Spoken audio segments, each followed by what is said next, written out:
Parker Schnabel vient d'extraire du Yukon en une semaine la somme stupéfiante de 2,3 millions de dollars d'or, un chiffre qui redéfinirait le succès pour presque n'importe qui d'autre au Klondike. L'exploitation simultanée de 4 stations de lavage, ce qu'aucun mineur à son échelle n'a jamais tenté, ici, devrait être ressenti comme une percée historique. Pour la plupart des gens, ce serait le genre de moment que l'on célèbre, le genre de moment autour duquel on construit un héritage. Mais Parker ne voit pas les choses de cette façon. Pour lui, ce n'est pas une victoire, c'est un signe d'avertissement. Parce que dans son esprit, les chiffres ne reflètent pas un progrès, mais plutôt le retard qu'il accuse encore. À la moitié de la saison, il avait besoin de 5000 onces pour rester dans la course. Au lieu de cela, il se trouve juste en dessous de ce seuil, avec environ 4920 et une once au tableau. Sur le papier, cela semble proche. En réalité, ce n'est pas assez proche. Pas quand l'objectif est de 10 000 onces, pas quand la saison s'éloigne déjà plus vite qu'elle ne le devrait. Chaque station de lavage fonctionne, chaque équipe fait de son mieux. Et pourtant, malgré tous ces efforts, les totaux hebdomadaires ont chuté pour la 2e semaine consécutive. C'est la partie qui n'a pas de sens et c'est la partie qui l'inquiète. Il dépense près d'1 million de dollars chaque semaine pour maintenir l'exploitation à cette échelle. Lorsque la production augmente, ce coût est logique. Lorsque la production diminue, c'est tout autre chose. Un risque, une fissure sous la surface. Parker se concentre sur un endroit, le Golden Mile. Ce n'est pas une simple entaille dans le sol. C'est le cœur de tout le plan, l'endroit d'où devrait provenir la majorité de l'or de cette saison. Mais c'est aussi une horloge qui tourne. Ces puits doivent payer cette année. S'ils ne le font pas, tout le reste, tous les calculs, toutes les décisions, commencent à s'effondrer. Car lorsque plus d'équipements commencent à produire moins d'or, ce n'est pas seulement de la malchance. Cela signifie que quelque chose de plus profond est cassé, quelque chose de caché sous les chiffres enterrés dans le sol ou la stratégie, ou les deux. Et Parker n'a pas le luxe d'avoir du temps pour le découvrir lentement. Le reste de cette saison est tout ce qu'il a. Pour comprendre pourquoi 2,3 millions de dollars semblent encore un problème, il faut saisir l'ampleur de ce qu'il gère. Il ne s'agit pas d'un seul site, d'une seule équipe, d'une seule machine, mais d'une opération répartie sur 2 sites distants. À Dominion Creek, Tyson supervise l'usine de lavage Bob qui broie dans la tranchée du pont E-Waite, aux côtés de Slipher et de Big Red qui vient de renaître au Golden Mile. Gérer ne serait-ce que 3 usines avec l'équipe actuelle repousse déjà les limites. Tyson lui-même admet qu'il a l'impression de tourner en rond, d'être dans un chaos à peine maintenu. L'ajout d'une 4e usine ne stabilise pas les choses. Il amplifie la pression, poussant chaque personne et chaque système à la limite de leur capacité. 10 milles plus au sud, sur la rivière Indian, le contremaître Mitch dirige Roxanne sur une concession complètement séparée. 4 machines, 4 équipes, 2 camps, le tout réparti sur un terrain accidenté et impitoyable du Yukon. C'est la première fois dans la carrière de Parker que les 4 installations fonctionnent la même semaine. Et d'une manière ou d'une autre, contre toute logique, c'est exactement à ce moment-là que les totaux d'or hebdomadaires commencent à chuter. L'installation de lavage Bob reste la pièce la plus fiable de toute l'opération. Tyson la qualifie de vieille fidèle, et pour cause. Semaine après semaine, elle livre tranquillement entre 160 et 170 onces, sans drame, sans défaillance, sans surprise. Elle continue simplement à travailler, coupant à travers la coupe du pont, alors que tout le reste autour d'elle se déplace, se brise et est réparé. Cette semaine, Bob pousse 229 onces, plus de 800 000 dollars, en une seule coulée. Sur le papier, c'est un bon résultat. Un chiffre que la plupart des mineurs accepteraient volontiers. Mais Parker ne regarde pas la valeur monétaire, il regarde la tendance. Et ce qu'il voit, ce n'est pas une force, c'est un déclin. Le sol s'amincit. Il y a des décennies, les anciens ont enlevé près de 40 pieds de morse-terrain de cette coupe avant de l'abandonner. Ce qui reste maintenant, c'est du matériel de qualité inférieure, obligeant Bob à traiter plus de terre pour trouver la même quantité d'or. La concentration n'est plus ce qu'elle était, loin de là. Et pour la première fois, Parker n'est même pas sûr que la coupe du pont ait encore révélé son meilleur salaire. Tout ce qu'il a, c'est un seul mot inconfortable: l'espoir. Et ce n'est pas en espérant que l'on reste dans la course dans une saison comme celle-ci. Chaque jour où Bob continue de courir dans un terrain en voie d'éclaircissement est un jour qui ne peut être récupéré. C'est la décision qui pèse sur Parker en ce moment, celle qui définit des saisons entières. S'il déplace Bob vers une nouvelle coupe, il sacrifie 3 à 4 jours complets de production juste pour déménager, reconstruire l'infrastructure et tout remettre en marche. C'est de l'or perdu garanti à court terme. Mais rester là où il est signifie regarder les chiffres s'éroder lentement semaine après semaine à mesure que le terrain donne de moins en retour. Déplacer et parier sur un meilleur terrain. Rester et accepter un déclin constant. Il n'y a pas de réponse claire. Il n'y en a jamais eu. Alors que l'incertitude grandit à Dominion Sluyfer a tranquillement porté le Golden Mile sur son dos tout au long de la saison. Des semaines auparavant, l'opérateur Tater Tot avait remarqué que de l'or s'échappait de l'arrière du sluice pendant la fermeture. Un petit détail qui aurait pu coûter très cher au fil du temps. La solution de Parker, qui consistait à ajouter des pots de vin à la boîte de distribution, a immédiatement fonctionné. Les chiffres ont bondi, la machine s'est emballée. Juste une semaine avant la poussée des 4 usines, Sluyfer a récolté à elle seule 272 onces, près d'1 million de dollars, à partir d'une seule machine en seulement 7 jours. C'est ce genre de performance qui fait basculer les décisions et qui a convaincu Parker de ramener Big Red d'entre les morts. Le Golden Mile n'est pas seulement le terrain le plus riche de la concession, c'est le seul terrain qui donne une impression de réalité à l'objectif de 10 000 onces. Parker a déplacé Sluyfer de sa section originale de 11 acres à une section fraîche et intacte de 15 acres à 800 pieds de là. Tout ce qui concerne ce nouveau terrain, preuve ancienne profil de la Rochemer, suggère qu'il contient la même richesse. Si cette hypothèse tient sous la pression, avec 2 machines fonctionnant à pleine capacité, alors le Golden Mile ne fait pas que contribuer. Il devient le moteur qui remet l'ensemble de l'exploitation sur les rails. C'est le pari et c'est pour cela que Big Red a été ramenée. Mais Big Red ne revient pas facilement.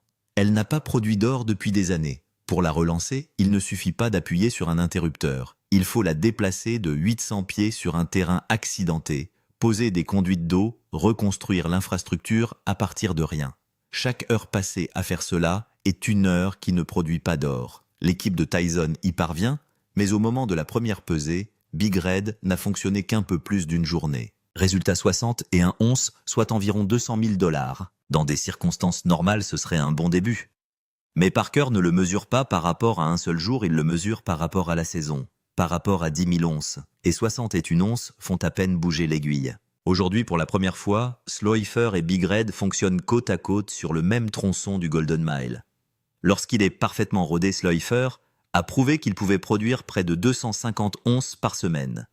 Si Big Red peut suivre ce rythme sur une semaine complète, les 2 machines pourraient produire ensemble 500 onces par semaine, soit la moitié de l'objectif de Parker, à partir d'une seule section de terrain et de 2 usines situées à seulement 200 pieds l'une de l'autre. Ce n'est pas seulement une question de plus de machines, mais de machines adéquates sur les terrains les plus riches au même moment. La question est maintenant de savoir si cette vision tient face à une pression réelle, si le terrain peut supporter un tel niveau de production sans que la qualité ne s'effondre.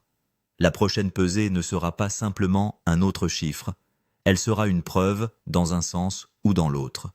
Soit la stratégie fonctionne, soit quelque chose de plus profond ne va pas. En ce moment, plus que toute autre chose sur l'ensemble de l'opération Parker, surveille les chiffres du Golden Mile, parce que tout dépend d'eux. Et pendant que tout cela se déroule, un autre chapitre s'achève discrètement.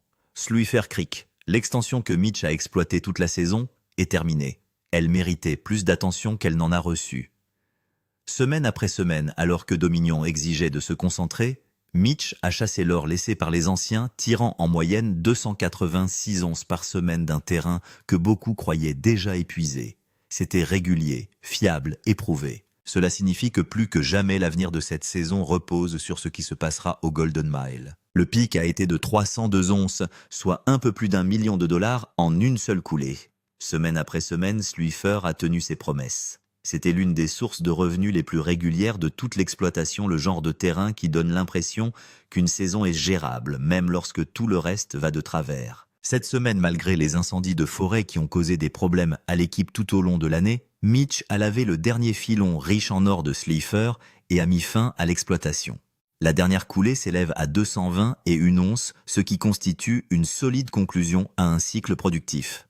Parker reconnaît qu'il s'agit d'un cycle impressionnant, plus de 1300 onces à partir d'une seule extension que la plupart des mineurs auraient ignorée. Le terrain est terminé, l'équipement est arrêté et cette source de revenus a disparu du total hebdomadaire. Sluyfer produisait en moyenne 290 onces par semaine. La différence entre la production de Sluyfer et celle de Roxane est d'environ 140 onces par semaine. Pour les semaines restantes de la saison, cela représente un sérieux manque à gagner, à moins que Mitch ne trouve un meilleur salaire à Keenan Stewart, et qu'il le trouve rapidement. Cette semaine, Roxane livre 150 onces d'une valeur d'environ 525 000 $, un petit progrès par rapport à la semaine dernière, mais rien qui ne change le calcul. Mitch est visiblement satisfait, tandis que les pépites s'empilent dans la casserole. Des morceaux trapus le genre qui accrochent la lumière et attirent tout le monde dans la pièce vers l'avant. Mitch a l'œil pour le sol. Très bien, Roxane, nous y voilà. 30,60,90,130, ouais, continuez, 140,150,4. Très bien joli. Oui, c'est une amélioration par rapport à la semaine dernière. La question pour le reste de la saison est de savoir si Keenan Stewart a encore assez d'énergie pour combler le trou que Sluyfer vient de laisser derrière lui. Si vous voulez suivre cette saison jusqu'à la pesée finale, abonnez-vous et appuyez sur la sonnette dès maintenant parce que les prochaines semaines décideront si le pari des 4 plantes de Parker est payant ou s'il s'effondre. La pesée a 4 installations.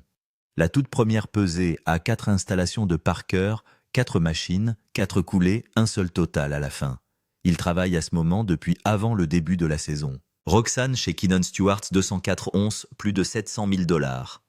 Les pépites dans la poêle ne sont pas que de l'or. Elles indiquent que le sol de Mitch a encore de la place pour se développer, que le matériau grossier près de la surface cède la place à quelque chose de plus riche en dessous. Bob dans la coupe du pont, 229 onces, plus de 800 000 $. Old Faithful faisant exactement ce que Old Faithful fait, se montrant et livrant la marchandise indépendamment de ce qui se passe partout ailleurs sur l'exploitation. Sluyfer, après 3 jours dans sa nouvelle position dans le 1000 d'or 174 onces, près de 600 000. Ce n'est pas sa meilleure semaine. Le déménagement coûte du temps et de la production, mais c'est une bonne performance pour une machine qui n'était pas encore tout à fait au point. Lorsque Sluyfer aura passé une semaine complète sur ce nouveau terrain, les chiffres devraient grimper. Big Red en activité depuis un peu plus d'un jour 60 et annonce 200 000 $. Total 669 onces, valant 2,3 millions de $. La salle réagit comme on pouvait s'y attendre. 4 machines 2,3 millions de $. L'opération franchit un cap que personne au Klondike n'avait encore réussi à franchir à cette échelle. Pendant un instant, on a vraiment l'impression que la saison a trouvé ses marques. Parker laisse le ballon atterrir, puis il reconnaît l'étape franchie. 4 usines fonctionnent en même temps, ce qu'il n'a jamais fait auparavant dans sa carrière. Et il passe immédiatement aux chiffres qui comptent le plus. Depuis le début de la saison, 4 920 et 1 once à la moitié de la saison. Ce n'est pas mal pour le peu de temps qu'il a fonctionné. Nous n'avons jamais exploité 4 usines auparavant, alors c'est cool. La semaine dernière, nous avons eu 710 onces et demi. Cette semaine, avec 4 stations de lavage en service, nous avons 669,85. Nous sommes à la moitié de la saison et nous en sommes à 4 920 et 1,5 d'once. L'objectif est de 10 000. Il fallait qu'il soit à 5 000. Il n'en est rien. Le cap des 4 plantes est bien réel et la saison n'est pas encore terminée. Il y a une façon spécifique de lire les résultats de la pesée qui donne à Parker une raison de se sentir bien dans la direction où vont les choses. Sluyfer n'a fonctionné que 3 jours sur le nouveau tampon et Big Red qu'1 jour. Aucune des 2 machines n'a eu une semaine complète. Si les 2 machines passent 7 jours complets sur le Golden Mile la semaine prochaine et que le nouveau tampon produit au même rythme que la section que Sluyfer vient de terminer, le total combiné de ces 2 machines pourrait dépasser les 450 à 500 d'onces. Ajoutez à cela la production régulière de Bob sur le bridge cut et l'amélioration continue de Roxane chez Keenan Stewart et des semaines à 600 d'onces ne sont pas hors de portée. C'est la version de la saison où les 10 000 onces redeviennent réalisables. La version où cela ne se produit pas est celle où le nouveau pavillon du Golden Mile est plus léger que prévu, ou bien où la coupe du pont continue de s'éclaircir sans qu'un mouvement clair soit disponible, ou encore où Roxane ne peut pas combler l'écart que Sulfur a laissé. Parker sait que les 2 versions sont possibles. Tout le monde dans cette pièce le sait aussi. La différence entre les 2 est la suivante, la baisse que personne ne peut ignorer. La semaine précédant cette poussée des 4 usines, Parker a fait tourner 3 machines et a tiré 710 onces. Cette semaine, 4 machines et le total est de 669, encore une fois 2 semaines consécutives de baisse de production au moment précis où l'opération est la plus coûteuse et la plus étalée. Parker est direct à ce sujet après la pesée. Il affirme que la saison a commencé fort et qu'elle s'est dégradée depuis et que l'équipe doit trouver un moyen d'inverser cette tendance et de retrouver son rythme avant que la fenêtre ne se referme. C'est aussi près d'une alarme que Parker Schnabel émet à haute voix. Il ne spirale pas, n'attribue pas de blâme, ne se répète pas. Il énonce le problème et commence à réfléchir à des solutions. L'arithmétique sous-jacente est difficilement contestable. Le ruisseau sulfure a disparu. La coupe de pont est en cours d'éclaircissement. Big Red a eu une journée de fonctionnement. L'exploitation est à mi-chemin de la transition, quittant le terrain qui a donné toute la saison pour passer à des sections qui n'ont pas encore fait leurs preuves à pleine vitesse de production. Les transitions ne mettent pas le calendrier en pause. Le gel arrive quand il arrive. Tout ce qui n'est pas exploité cet été ne le sera pas. Parker dépense près d'1 million de dollars par semaine pour maintenir 4 machines sur le terrain. Le carburant, la main-d'œuvre, l'équipement, l'entretien, les conduites d'eau, les frais de location, tout cela s'accumule rapidement. Chaque semaine, le total hebdomadaire diminue. Cette structure de coût devient plus difficile à justifier par rapport à l'objectif de la saison. Il a besoin de la deuxième moitié de la saison pour dépasser la première. Pour l'instant, la tendance va dans l'autre sens. L'ironie brutale de la semaine à 4 usines est qu'elle montre exactement le chemin qu'il reste à parcourir à Parker. Avec 3 machines, la semaine dernière, il a obtenu 710 onces. 4 machines cette semaine, 669, La machine supplémentaire n'a pas augmenté la production, mais plutôt les coûts et la complexité, tandis que le problème de production sous-jacent continuait à se développer en filigrane. Big Red a besoin de temps pour faire ses preuves. Sulfur doit montrer ce que la nouvelle plateforme apporte. Jusqu'à ce que ces réponses arrivent, Parker fonctionne au maximum de sa complexité, sans savoir si le sol sous lequel il se trouve peut justifier les dépenses. Le drame de l'équipe est le coût d'une erreur. Cette saison, Tyson s'entoure de nouveaux collaborateurs, les Tony, comme les appelle Parker. La plupart d'entre eux sont nerveux, apprennent le rythme, font du bon travail. L'un d'entre eux, un opérateur nommé Rick, fait fonctionner l'écluse lorsqu'un amoncellement se forme dans l'écluse. Rick ne l'attrape pas. Sean, un membre de l'équipage, l'aperçoit et intervient avant que la situation ne s'aggrave.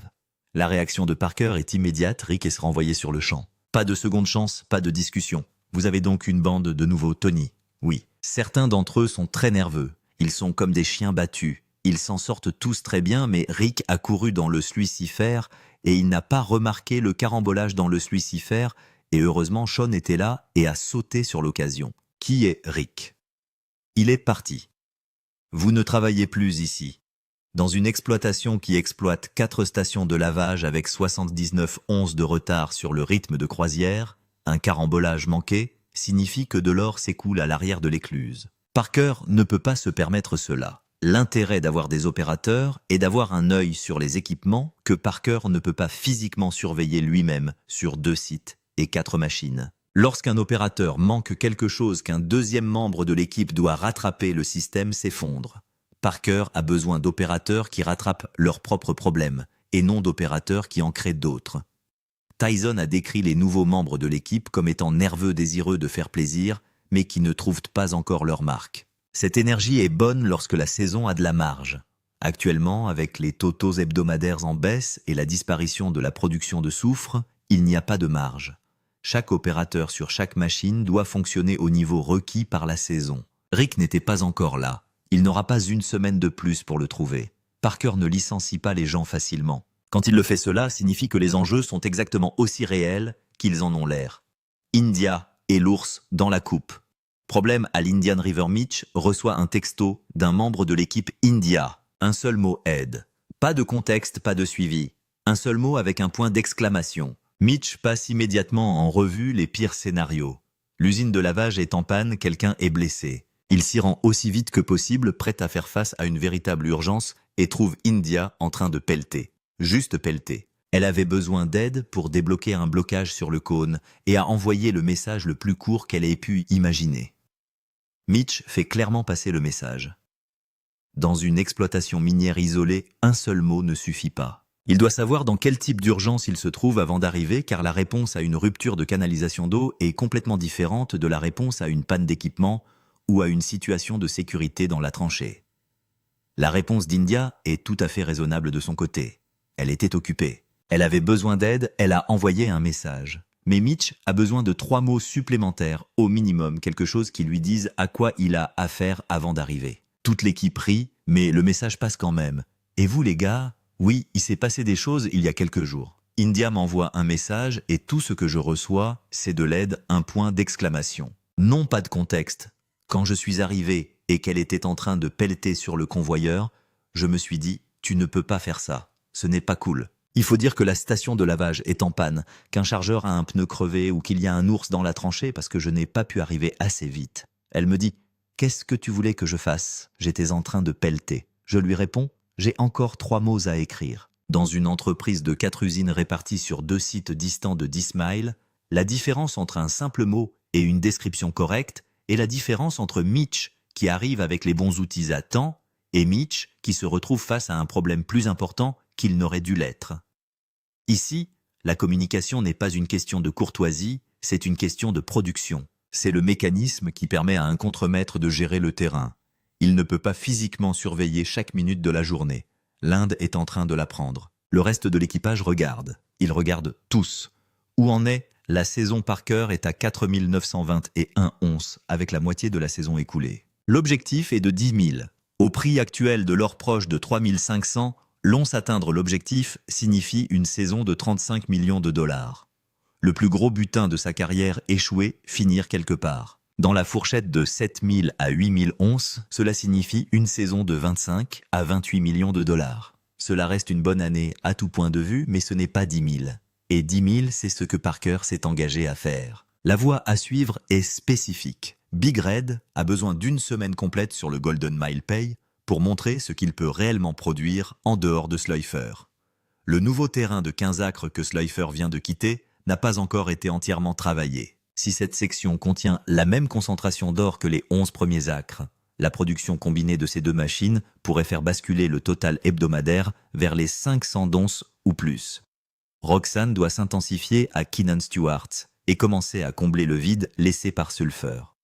Bob doit soit trouver un meilleur salaire dans la coupe du pont, soit être déplacé sur un terrain qui peut produire à un taux plus élevé avant que la fenêtre de la saison ne se referme. Rien de tout cela n'est garanti. Le test le plus important sera celui du Big Red, qui devra rouler une semaine entière sur le Golden Mile.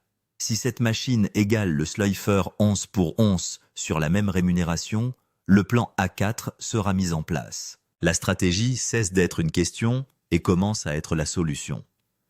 Si elle n'est pas assez performante, Parker fait tourner 4 machines à un coût maximum et ne trouve toujours pas la production dont il a besoin. La différence entre ces 2 résultats est l'histoire de cette saison qui se termine avec un montant de 35 millions de dollars ou quelque chose de beaucoup plus bas. Parker dit directement à l'équipe qu'elle doit retrouver le rythme soutenu du début de la saison. Personne ne le contredit. Tout le monde dans cette salle sait que la seule variable restante est de savoir si le terrain est à la hauteur. Parker a l'équipement d'en place, les 2 sites sont dotés de personnel et fonctionnent. Et la section la plus riche du Golden Mile est encore largement intacte devant 2 usines de lavage. Ce qu'il n'a pas encore, c'est la poussée du second semestre qui lui permettra d'atteindre 10 000 onces avant que le gel n'interrompe toute l'opération. Cette question trouvera sa réponse dans les prochaines semaines. Soit la nouvelle zone du Golden Mile s'ouvre et ces 2 machines commencent à produire 400 à 500 onces par semaine à L2, soit la tendance à la baisse se poursuit et l'objectif des 10 000 onces commence à ressembler à un chiffre qu'il poursuivait depuis trop longtemps pour jamais l'atteindre. Laissez un commentaire ci-dessous. Pensez-vous que Parker atteindra les 10 000 onces cette saison? Ou la chute est-elle allée trop loin pour être rattrapée? Abonnez-vous pour être là pour la prochaine fois. Chaque gramme compte double à partir d'ici.